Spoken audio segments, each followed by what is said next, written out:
Saat kredibilitas seorang pemimpin diragukan, ketika integritas seorang presiden tak lagi dipercaya, saat itulah lonceng malapetaka berdentang.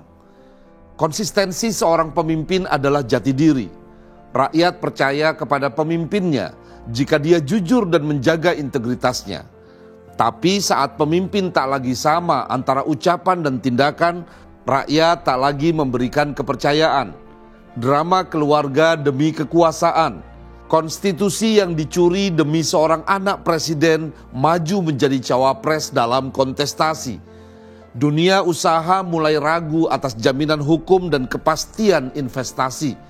Jika pengusaha tidak lagi percaya, jika tokoh masyarakat, budayawan, tokoh agama, akademisi, kelompok masyarakat sipil juga tidak lagi percaya, apalagi rakyat biasa.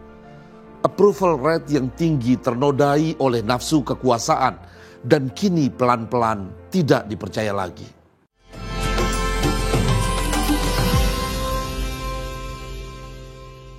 Seorang pemimpin itu yang dipegang adalah ucapannya. Ucapan yang bisa diejawantahkan dalam sikap dan perilaku. Yang dengan itu lahirnya kebijakan yang diterima oleh masyarakat. Ucapan yang ambigu, perkataan yang tidak konsisten dengan perbuatan, lama-lama akan mendegradasi kepemimpinan. Dan sangat bahaya jika masyarakat sudah tidak percaya kepada pemimpinnya. Minggu lalu Pak Jokowi, presiden kita semua, mengundang 100 pemimpin perusahaan berkeliling di IKN Kalimantan Timur. Yang hadir 100 orang CEO dari perusahaan besar. Pak Jokowi menekankan supaya pihak swasta segera terjun masuk terlibat dalam pembangunan ibu kota Nusantara. Keterlibatan swasta memang menjadi salah satu andalan untuk merampungkan pembangunan IKN. Investasi swasta menjadi salah satu faktor keberlanjutan pembangunan IKN itu.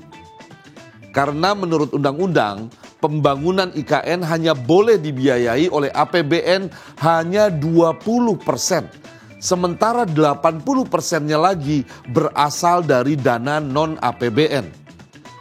Dana non-APBN itu bisa dalam bentuk kerjasama antara pemerintah dan badan usaha, disingkat KPBU, atau bahasa lainnya Public-Private Partnership. Selebihnya lagi berasal dari investasi swasta. Perkiraan kasarnya begini. Total dana yang dibutuhkan untuk membangun IKN adalah 466 triliun rupiah. Wow, ini uang yang besar sekali. 20% dari kebutuhan dana pembangunan IKN itu ditanggung oleh APBN, yaitu sebesar 89,4 triliun rupiah. Lalu dari KPBU dan swasta sebanyak 253,4 triliun rupiah. Selebihnya diharapkan dari BUMN dan BUMD sebanyak 123,2 triliun rupiah. Dari hitung-hitungan ini terlihat bahwa pemerintah sangat mengharapkan keterlibatan swasta dalam pembangunan IKN. Jokowi habis-habisan berusaha meyakinkan 100 pengusaha yang hadir dalam IKN. 100 CEO forum itu untuk mengucurkan uangnya berinvestasi dalam pembangunan IKN. Dan disinilah letak masalahnya. Drama politik yang dimainkan oleh penguasa, inkonsistensi pemimpin dalam mengelola isu politik, hingga kemudian intervensi atas hukum bernegara di Mahkamah Konstitusi ditampilkan secara terang-terangan, membuat pelaku usaha berpikir dua kali. Semua pengusaha itu harapannya sama, adanya kepastian hukum dan stabilitas politik yang memberikan jaminan keamanan investasi dan keberlanjutan pembangunan.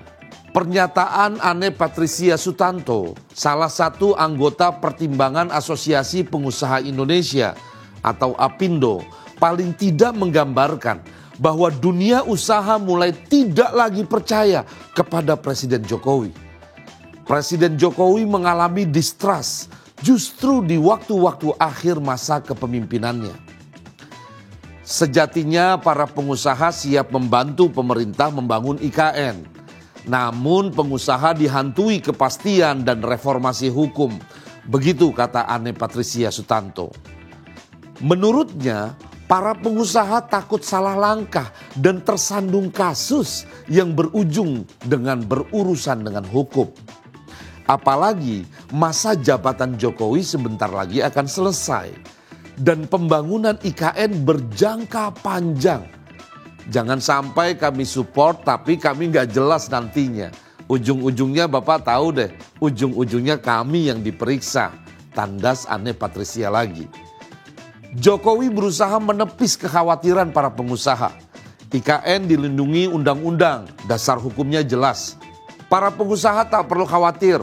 Saat ini undang-undang mengenai IKN Nusantara sudah ada, yakni Undang-Undang Nomor 3 Tahun 2022 tentang Ibu Kota Negara. Jadi kalau masih ada khawatir apa? Tidak dilanjutkan, wong undang-undang sudah ada. Didukung 93% fraksi partai-partai di DPR. Apalagi, takut apalagi, kata Jokowi. Setelah pertemuan 100 CEO di acara groundbreaking IKN itu, semua orang tahu hasilnya. Para pengusaha tetap akan bersikap hati-hati, wait and see. Tidak gegabah berinvestasi di IKN. Pak Jokowi boleh memiliki keinginan di tahun 2024 bisa menyelenggarakan upacara bendera kemerdekaan Indonesia di IKN Nusantara. Tapi jika dana yang dibutuhkan untuk membangun IKN tidak kunjung datang, sebesar apapun Jokowi berusaha meyakinkan dunia usaha, tapi jika sudah tidak dipercaya lagi, apa yang mau dikata? Kadang saya merasa sedih. Presiden yang pernah saya bela, saya dukung dengan sepenuh cinta di 2 kali pilpres, mengalami lost trust di akhir kekuasaannya. Bayangkan, jika dana APBN 20% untuk pembangunan IKN habis, sementara kebutuhan dana 80% lainnya dari luar APBN tidak seperti harapan. Bisa-bisa proyek berhenti dan pembangunan mangkrak. Saya tidak bisa membayangkan jika hal itu terjadi. Dan setelah Presiden Jokowi selesai masa jabatan menjadi bulan-bulanan politik untuk mempertanggungjawabkan proyek IKN itu. Gunawan Muhammad meneteskan air mata, tak lagi percaya kepada Jokowi. Masyarakat ahli hukum tata negara berkali-kali mengingatkan bahwa putranya Gibran Rakabuming Raka maju menjadi cawapres itu dengan membawa beban cacat hukum. Karena konstitusi yang diacak-acak demi sang anak menjadi cawapres. Bahkan kelompok masyarakat sipil berkumpul memberikan pernyataan bahwa sikap Jokowi yang membolehkan Gibran maju dalam kontestasi Pilpres 2024 bukan saja merusak tatanan hukum konstitusi, tetapi juga melukai demokrasi. Tidak cukup seorang presiden mengatakan biarlah rakyat yang memilih, yang milih semuanya rakyat. Seganteng apapun kalau rakyat nggak seneng ya nggak dipilih. Come on, ayolah Pak Jokowi. Demokrasi bukan sekedar memilih dan dipilih. Apakah Pak Jokowi senang dan bangga jika nanti Gibran terpilih menjadi pemimpin di atas konstitusi yang sudah ternoda? Apakah Bapak tidak malu dengan semua drama politik yang diatur semuanya demi Gibran? Pak Jokowi, Bapak boleh tidak malu. Pendukung Bapak yang kini mendukung Prabowo Gibran boleh hilang rasa malunya. Partai-partai koalisi juga boleh tidak punya malu. Tapi kami malu, Pak. Rakyatmu malu dengan semua tipu daya konstitusi, rusaknya reformasi dan mundurnya demokrasi demi melanggengkan kekuasaan politik dinasti. Saya semakin sedih saat banyak pihak mengatakan kalau sudah tidak ada kredibilitas dan integritas diragukan, bicara apa saja sudah tidak dipercaya. Ada sebuah quote yang pernah disampaikan oleh seorang wartawan televisi dan radio Amerika Serikat. Nama wartawan itu adalah Edward R. Murrow. Namanya dikenal luas setelah menjadi penyiar radio selama Perang Dunia Kedua.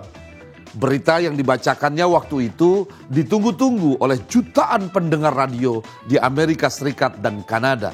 Kata bijak dari Edward Murrow itu berbunyi begini. Supaya kepemimpinan kita diikuti, maka kita harus bisa dipercaya. Untuk bisa dipercaya, kita harus kredibel.